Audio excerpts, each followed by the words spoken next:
Hello everyone, I am Dyotima. Uh, Welcome to today's presentation.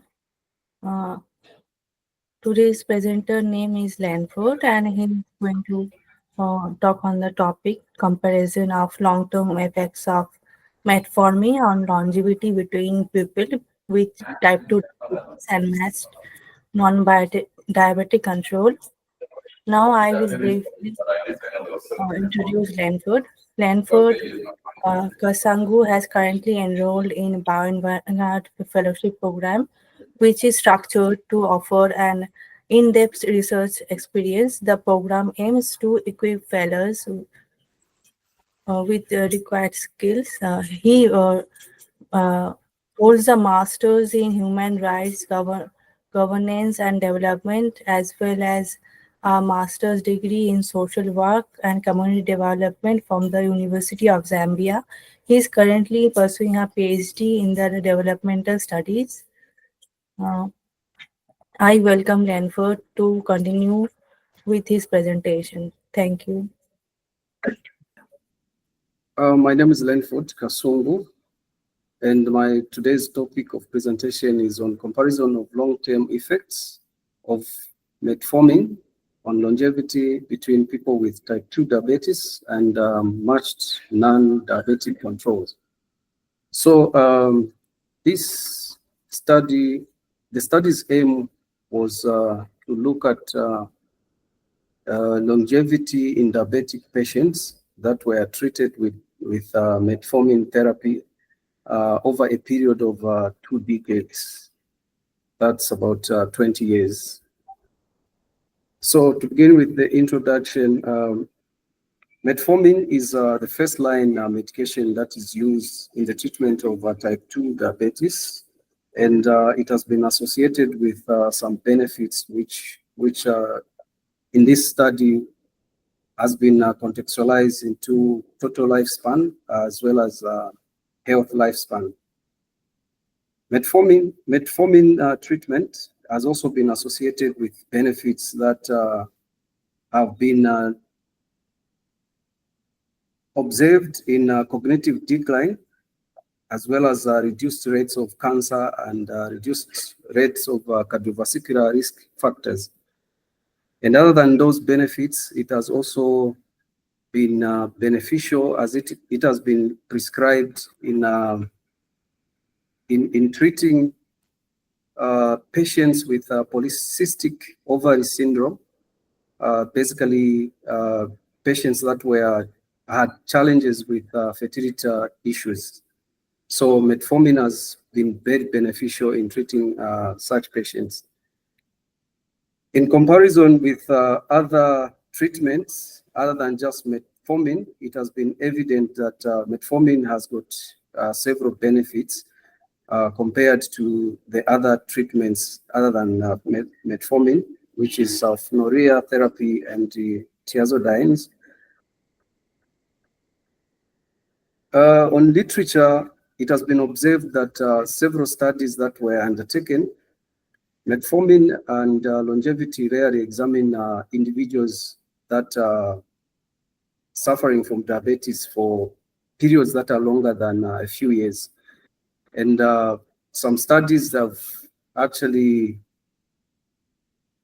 discovered that there has been benefits to longevity for patients that have been put on treatment with metformin over a period of 5 years.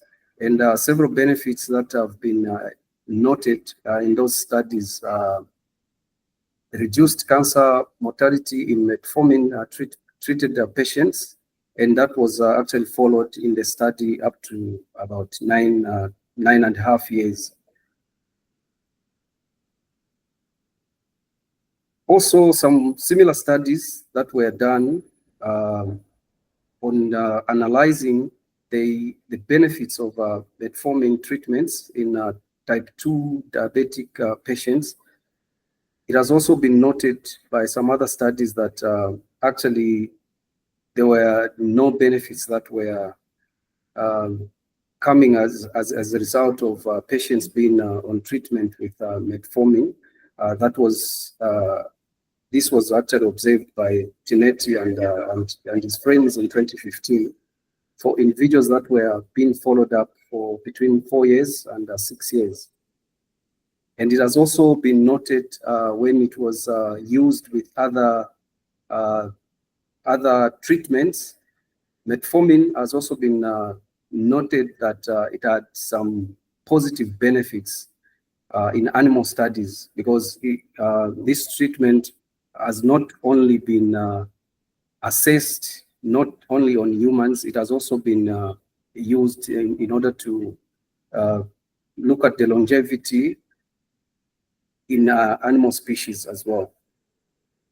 However, the study has always been limited to the available time frame. So in this case, we are looking at metformin not being able to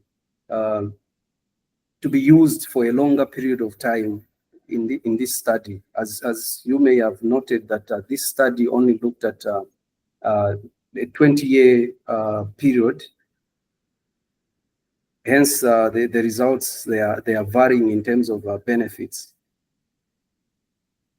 So longer periods of study, it has also been noted that we can only achieve more benefits when we are using metformin therapy. If our study was to be conducted for a longer period, that's when we can have real effects coming out as a result of putting patients on metformin, as this would also allow a more representative account of the benefits in terms of longevity.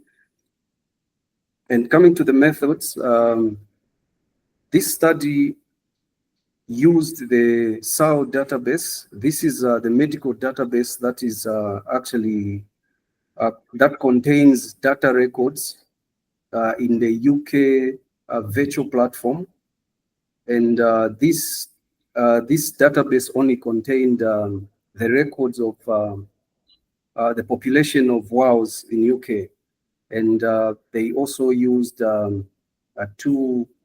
That is the Welsh longitudinal general practitioner, of which this data set was coming from the records that were mainly from the prescriptions from the physicians, and also referrals, and also it also looked at data sets that had to do with symptoms, as well as medications that were being prescribed by the physicians. So that data set was coming from the Welsh longitudinal general practitioners, and the Welsh demographics services data set. This one only had a record of demographic data set, which included the date of birth, date of death, as well as the sex, and also the addresses for the patients. So this SAO database is the one that holds all this data that was used in this study, and it was also achieved by using the National Health Services rate codes from 1999 and 2018. So these codes that were used, they used actually two codes, which is CV2 and CV3. And most of these data that was used were as a result of the prescriptions that were gotten from the database for those patients that were prescribed on metformin, sulfonylurea, and thiazolidine. So all these made up the population that was under study for this study. And on analysis, this study also used the accelerated failure time model, which is the AFT, and log logistic distribution, in order to analyze the data that was actually used in this study. Also, the survival rate of type 2 diabetic people, of those that were put on metformin therapy, and those that did not have type 2 diabetics. This was in the period of 1999, but might have diabetics later in a later life. So those that were actually on medications and those that presented symptoms, or rather were at risk of having diabetes in later life. So this data was analyzed using a Cox regression method, and survival time ratios was also included in order to calculate the variances using the log rank tests to assess differences between the groups, those that were being treated with metformin and those that were being treated with these other alternative treatment or other therapy in this study.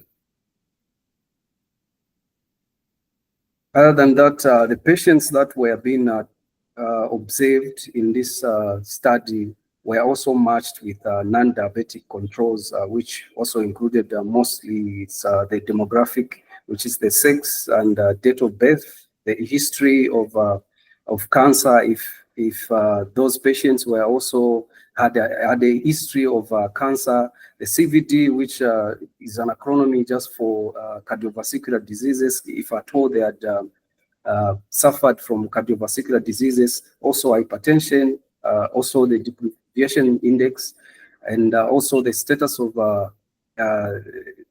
the patients, if they had any history of smoking. All those, they accounted for non-diabetic as controls. And the survival time ratio was also incorporated in this study. And to calculate the survival time ratio, they used the number of days when the patient was commenced on the treatment. So from the start to the time a person dies or is censored, minus 180 days. So 180 days, that is almost like 6 months. At that time, they will be able to determine if the effects of the medication that have been administered to the patients have taken effects. So the results, the study analyzed the effects of metformin and sulfonylurea on the survival of patients with type 2 diabetes. And the results that came, included 1,029, 140 type 2 diabetic patients that were prescribed with metformin therapy. And it also had 668,108 that were also treated with the sulfonylurea, and also it also accounted for 1,274 patients that were also put on thiazolidine. However, this number 1,274 was not actually accounted for in this analysis because the number was too less for them to continue with the study, as it was not going to give them the required results that they needed. Hence, this study focused on the two treatments, which is metformin and sulfonylurea for the patients that had suffered from type 2 diabetes. So the data covered in this period, in this study, was 20 years, So both patients in this study presented shorter survival times than non-diabetic controls, as it has been indicated that 52.8% sulfonylurea patients. So within this study, 58.8% were treated with metformin, and within the sulfonylurea patients, 11.1% patients were treated with sulfonylurea. So when we look at this sulfonylurea, they use the log rank in order to look at the survival ratio, and as we are going to see in the next table, where you look at the survival ratio. So the results reviewed the type 2 diabetic patients that were treated with metformin, and a significant number indicated that the greater survival times, rather metformin had shown greater survival times than non-diabetic controls in the first years. That is about one first year to 3 years, and after that, it started to show varying results. So metformin has been commonly prescribed as compared to sulfonylurea therapy patients, because those that were commenced on sulfonylurea therapy had also presented risk factors of cancer, cardiovascular diseases, and as well as hypertension. So the study examined longevity in type 2 diabetes patients that were treated with metformin therapy, and this was also compared to the matched controls and type 2 diabetic patients that were also treated on with sulfonylurea therapy.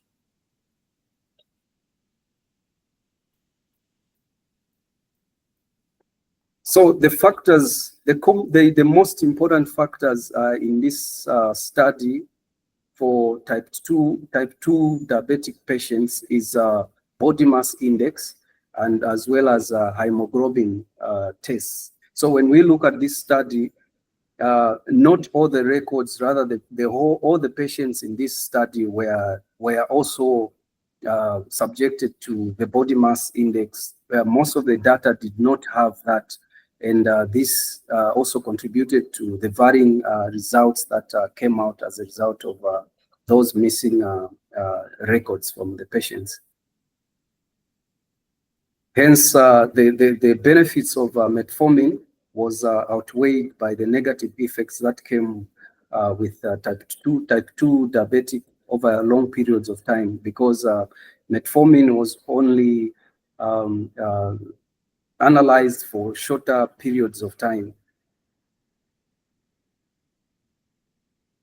So as it has been indicated and noted that metformin only works for not longer periods, and the benefits of the benefits that come as a result of patients being put on this therapy, metformin, disappears when looking over long periods, say from first year to the next 3 years. The benefits will be seen, but after 3 years, the benefits they tend to disappear, and patients start to show symptoms of that put them at risk of other diseases. So this study also suggested that the longer-term benefits of metformin may be negated by life-shortening effects of type 2 diabetes.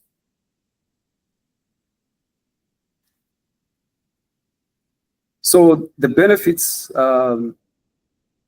it has been noted in this study that metformin has been linked to quite a number of benefits, but however, these benefits are short-lived, because metformin is, after a certain period of time, the benefits are outweighed by the risk factors that come as a result of patients being on this treatment.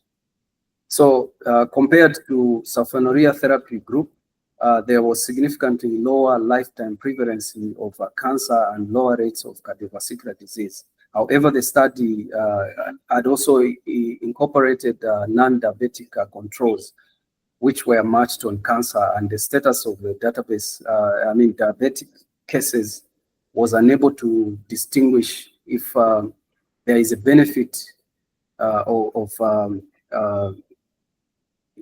commencing patients that are suffering from type 2 diabetes with sulfonylurea therapy. So in conclusion, previous studies on metformin effects on type 2 diabetic survival time have shown mixed results because of the difference in time ratios that patients are commenced on treatment. So using these medical records, which covered 2 decades, they provided a greater power to examine long-term effects. And it has been also been suggested that short-term benefits are outweighed by long-term negative effects of the treatment, suggesting that archival medical records are critical for long-term study. So on the limitation, metformin has always been more commonly prescribed for type 2 diabetic patients, and sulfonylurea therapy is less prescribed.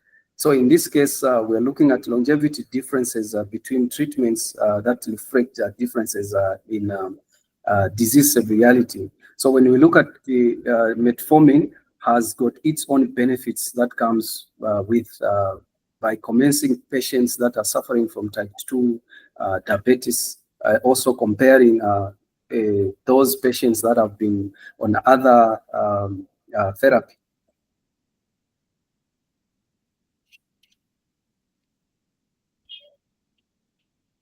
So in sum, the variability highlights that the complexity of metformin's effect on longevity, they are quite, in as much as metformin has benefits as compared to the other two, it cannot be effective for a longer period of time.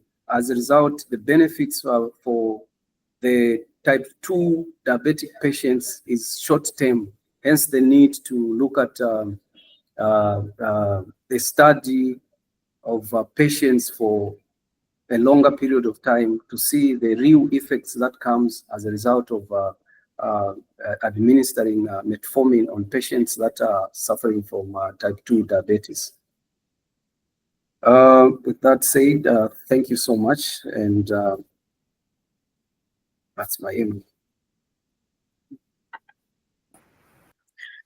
Thank you, Lanford, for your presentation. So now the floor is open for Q&A. We already have a question from May. Can non-diabetic individuals benefit from anti-aging effects of metformin?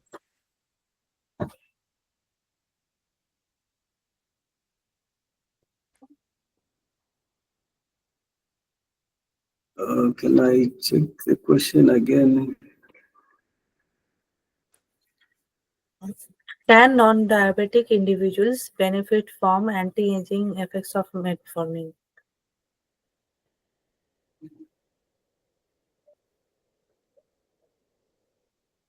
As it has been indicated in this study, yes, they can still benefit, but these medications, as it has been indicated, they are short-lived when patients have been commenced on this therapy.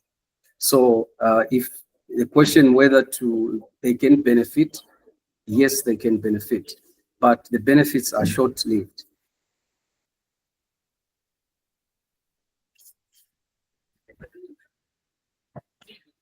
Okay, so it like solves the doubt of Numair. I see no questions, so I think we can conclude.